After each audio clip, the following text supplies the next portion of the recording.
Hi everyone, welcome back to my YouTube channel. And मुझे कुछ update देना था। तो अभी क्या मैंने सोचा था एग्ज़ाम फिनिश होने के बाद में एंड इमीडिएटली मैंने सोचा कुछ टाइम रिलैक्स करूँगी एंड उसके बाद में डीटी जो सब्जेक्ट है उसको थोड़ा कुछ पढ़ूँगी। उसका बेनिफिट ये है कि हमारे इंटरव्यू के अंदर भी वो काम आ जाएगा। एंड अगर रिज़ल्ट में कुछ भी गलत रहता है देन हम ब्लैंक नहीं हो जाए, इसलिए मैंने एक होता ना कि हमें एकदम से छोड़ना नहीं है पढ़ाई को। हम सीए स्टूडेंट है, इतना स्ट्रॉन्ग तो हमें बनना ही पड़ेगा। आई नो एग्ज़ाम से हम ये एक्सपेक्ट करते हैं कि स्पेशली मैं तो करती हूँ कि मेरा क्लियर हो जाए एंड भगवान करे ऐसा ही हो। बट सेफ जोन लेके चलना पड़ता है हम लोगों को। तो मैंने सोचा था डीटी है उसको स्टार्ट करूँगी, बट अभी तक ट्रस्ट में मैंने कुछ भी नहीं पढ़ा।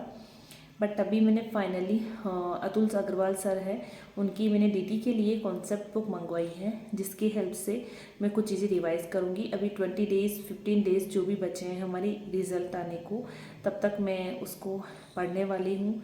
एंड अभी वैसे जयपुर से ही डिस्पैच हुई थी अतुल अग्रवाल सर से। एंड मेरा जो एड्रेस था वो भी जयपुर का ही था, बट वो क्या है मैंने किसी दूसरी जगह पे बाई करी थी, दूसरी जगह का एड्रेस दिया था। एंड जहाँ मैं रह रही हूँ वहाँ भी मेरे पास नहीं आ पाई है। तो मेरे हस्बैंड जब वो बुक लेके आएंगे, आज शायद आ जाए बुक मेरे पास में, तो मैं तो फुल एक्साइटेड हूँ अपनी बुक को लेके। ऐसा आपके साथ भी होता है क्या कि हमारे पास में कोई भी बुक्स वगैरह नहीं आती है तो हमें पढ़ने का मन करता है? मेरे साथ तो बहुत होता है एंड मुझे पता है आप लोगों के साथ भी होता है।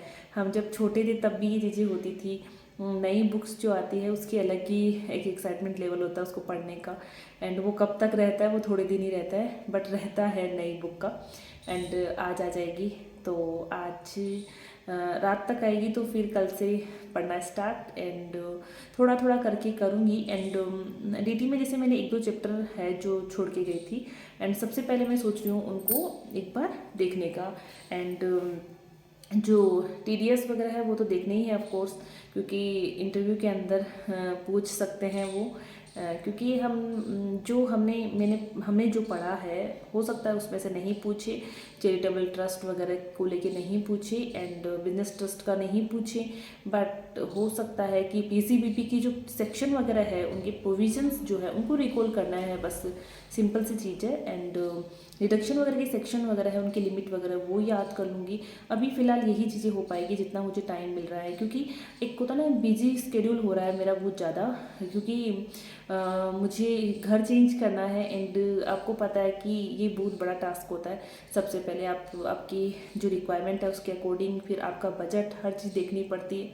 तो अभी बहुत सारी चीज़ें चल रही है कि आप घर भी देखो एंड जिसमें अभी मैं रह रही हूँ तो वहाँ से भी पैकिंग वगैरह करना, तो ये चीज़ें चल रही है। अभी टाइम ही नहीं मिल पा रहा है। एंड फिर साथ में वीडियोस वगैरह भी बनाती हूँ तो उसके लिए भी थोड़ा टाइम निकालना पड़ता है। फिर कभी तबीयत ऐसी हो जाती है कि हमारा कुछ करने का ही मन नहीं करता। बट ठीक है, पढ़ना है। मुझे बहुत रिग्रेट होता है इस चीज़ का कि मैं कुछ नहीं कर रही हूँ एंड मेरा जो टाइम है वो मेरे हाथ से निकलता जा रहा है। तो इसलिए मैंने कैसे बुक तो ऑर्डर कर दी। मैं कहा पुराने नोट्स से मैं नहीं पढ़ पाऊँगी, क्योंकि थोड़ा अपन को थोड़ा अजीब लगता है रिजल्ट आने से पहले। तो मैं उसको ऐसे नहीं पढ़ रही हूँ कि मेरे काम आए, भगवान ना करे वो मेरे काम आए, मुझे एग्ज़ाम ही नहीं देना पड़े। लेकिन एक होता ना कि इंटरव्यू के लिए तो हमें वैसे ही पढ़ना ही था, तो इसलिए मैंने परचेज़ कर ली। एंड आप लोगों को भी अगर डीटी की बुक वगैरह मंगवानी है तो मैं आपको बता दूंगी, क्योंकि मैंने अभी सर के जो अतुल सर के मेरे पास नोट्स ऑलरेडी थे, बट कुछ चैप्टर के थे उनके थे एंड कुछ चैप्टर मेरे हैंड रिटन थे खुद के, मतलब कि कंटेंट सर का ही था ऑफ कोर्स, बट जो हैंड राइटिंग जो थी वो मेरी थी। एंड जैसे बिजनेस ट्रस्ट वगैरह कुछ चैप्टर जो थी वो यस खंडेलवाल सर के थे। ऐसे करके कुछ मिक्सअप था मेरा डीटी का जो नोट्स था, आईडीटी का भी मेरा ऐसे मिक्सअप नोट्स थे। बट अब की बार मैंने प्रॉपर कॉन्सेप्ट बुक मंगवाई है सर की। तो सर ने शायद मुझे लगता है इस बार से ही सर ने कॉन्सेप्ट बुक जो है वो हैंड रिटन है वो प्रिंट करवानी स्टार्ट की है। सो देखते हैं कैसी है। एंड जब मेरे पास पास आज आ जाएगी तो कल मैं आप सब लोगों के साथ में रिव्यू ज़रूर दूंगी, उसका शेयर करूंगी। एंड अगर मुझे अच्छी लगेगी बुक, वैसे मुझे लग रहा है अच्छी होगी क्योंकि कंटेंट तो सेम ही है जो पहले था, लेकिन नई बुक मंगवानी इसलिए ज़रूरी हो गई थी कि अमेंडमेंट वगैरह भी है अब की बार डीटी के अंदर। तो जब पढ़ना ही है तो पुराना क्यों पढ़े, नया पढ़ते हैं ना। एंड पुरानी बुक जिसका हमने एग्ज़ाम दिया है उसको वापस पढ़ने में थोड़ा सा अजीब लगता है, रिजल्ट से पहले बहुत ज़्यादा वो होता है, तो इसलिए मैंने मंगवा ली। एंड आपसे शेयर करती हूँ, कल मैं बताती हूँ कैसी है बुक। एंड आपको मंगवाना हो तो अभी मंगवा लेना। 600 में मेरे वो बुक आई थी। एंड अगर क्वेश्चन बैंक उसके साथ मंगवा रहे हैं तो आई थिंक 1099 की वो कॉम्बो आ जाएगा, ऐसा मैंने देखा था एक बार। फिर ठीक है, मैं कल आपसे शेयर करती हूँ। ओके, ध्यान रखिए अपना।